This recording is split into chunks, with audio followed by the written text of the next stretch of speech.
Hi అండి అందరికీ welcome back to కొత్త రుచులు. మిగిలిన అన్నం వదిలేస్తున్నారా? అలా చేయొద్దు. ఈ వీడియో చూశాక మీరు ఎప్పుడూ మిగిలిన అన్నాన్ని అస్సలు వదిలేయరు. ఇంట్లో ఉన్న సింపుల్ ఇంగ్రీడియంట్స్తో 5 నిమిషాల్లో సూపర్ టేస్టీ ఫ్లేవరబుల్ రైస్ ఎలా తయారు చేసుకోవాలో చూపిస్తా. ఇది చూడండి ఎంత కలర్ఫుల్గా ఎంత టేస్ట్గా ఉందో. ఒక్కసారి ట్రై చేస్తే మళ్ళీ మళ్ళీ చేస్తారు, అంత బాగుంటుంది. ఇప్పుడు ఏ మాత్రం ఆలస్యం చేయకుండా వీడియో స్టార్ట్ చేసేద్దాం. కడాయిలోకి పోపు వేయించుకోవడానికి సరిపడా నూనె తీసుకోవాలి. ఇందులోకి 2 టేబుల్ స్పూన్ల వరకు కందిపప్పును తీసుకోవాలి.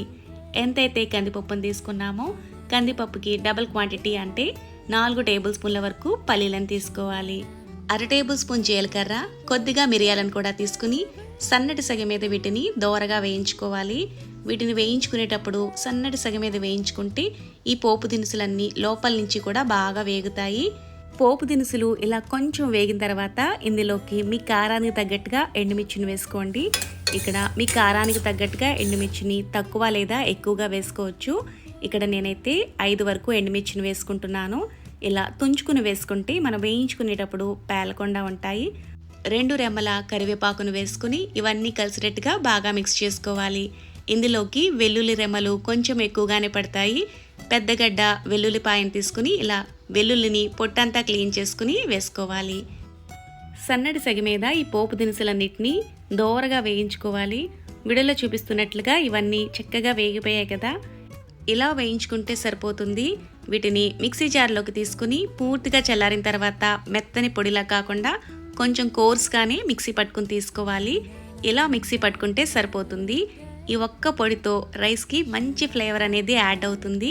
కడాయిలోకి కొద్దిగా నూనె వేసుకుని జీలకర్ర, ఎండుమిర్చి, కరివేపాకు వేసుకుని వేయించుకోవాలి. ఇవి వేగిన తర్వాత మీ కారానికి తగ్గట్టుగా 1-2 పచ్చిమిర్చి ముక్కలను, ఒక మీడియం సైజు ఉల్లిపాయను ఇలా పొడవుగా కట్ చేసుకుని వేసుకోవాలి. వీడియోలో చూపిస్తున్నట్లుగా ఉల్లిపాయ ముక్కలను లైట్ గోల్డెన్ కలర్ వచ్చే వరకు వేయించుకోవాలి.